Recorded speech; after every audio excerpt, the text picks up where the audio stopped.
There is nothing that you wouldn't do for this country. Will you give yourself to this program? Let's go. Aaron Cross is a brand new kind of agent. Never seen evaluations like this. He's someone who's been living in darkness, who's in light. He's almost superhuman. You see him in situations in which absolutely would terrify the normal person. He's a very complicated guy, and he would rather be dead than go back and be who he was before. Ready, and action! So the moment I came on was I said, we have to have an amazing actor to play this extraordinary awareness and physical explosiveness. And it's absolutely critical to make everything else in the movie work. It's scary to take on such a responsibility. It's very separate and different than Jason Bourne, but it's another version of the type of human that goes into giving your life over to something.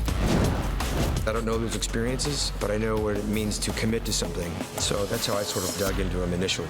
Background action! Jeremy Renner, everybody was very excited about working with him, but it really was an important thing for him to understand the specifics of what we needed with the character.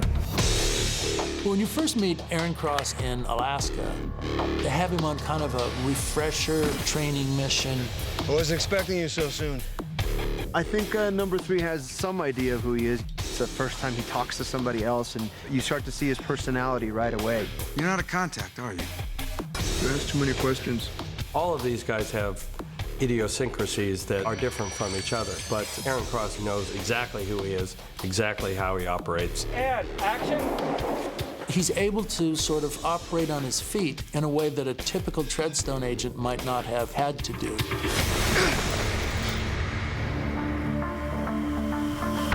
There's an ability to blend in. Dr. Sherry and I are here to open up the lab, please. He goes to the lab in the Philippines, and he's a doctor, and he's always probing. And for Jeremy, he is very smart. Want this way? Yeah. So you go this way, right? Yeah. Plus, Jeremy's work ethic is pretty impressive. Knowing his lines, knowing his character mentally, he's very cerebral about how he wants to convey his character on screen. Countdown is going to start from 4. Jeremy goes on action. Jeremy also has this incredible physicality about him. Sometimes he moves so fast that you think we're speeding the camera up. And it's very precise.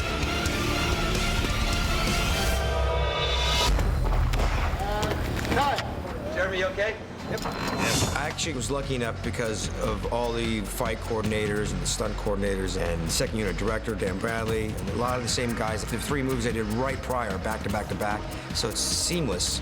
All the stuff I was learning, I could take over to this and actually use, and so I had a nice running start. A lot of his system is already based off, I would say, Kali or Filipino martial arts. Incorporating a lot of Japanese elements, like the Japanese jiu-jitsu or judo-like throws. Jeremy's actually really good. His body mechanics, his explosiveness. It's hard to believe that he isn't a lifelong martial artist. He's a guy who's learning it as he goes. Frankly, Jeremy would make a fantastic stuntman if he wasn't already a fantastic actor. The scene at the waterfall in Calgary was something that we were concerned about from the very first time that we saw the location. We had a helicopter bring in a hot tub. We had an ambulance standing by. We had 3 or 4 people whose specialty was hypothermia, but we weren't exactly sure what was going to happen. I didn't think I was going to be able to do it. There's no prep. That's what I was so stressed about. How do you prepare for that? I mean, I can prepare for a jump or a stunt and work out or whatever, stretch, and you just go get cold. That's it. And Jeremy sort of came out. He said, "Are you guys really ready?" And we said, "Yep." He said, "Okay, let's do it." Bam, goes in and does it. Ready, and action!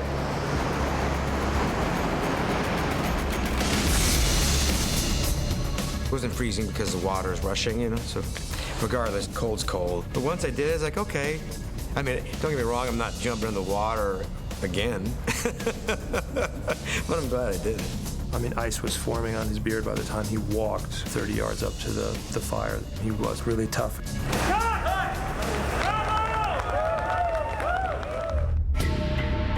But I just didn't want to be any sort of Terminator, to where he's not human just because he's a super soldier. So it was really important for me to find the humanity within this character.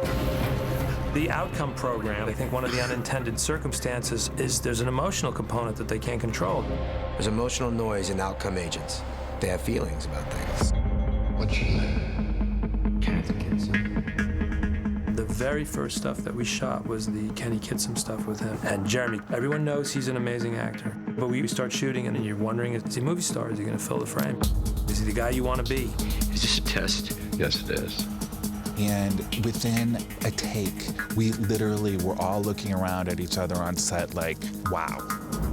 He's bringing so much to the words and to the story. If I pass, can I stay here? And I suddenly felt, oh my God, this guy is just completely immersive and unknowable, and yet those eyes, he takes the frame, he takes the screen. And it's not just in the things that he says, but he carries himself, his mannerisms. He's able to really emote without saying things, and that's pretty difficult to do.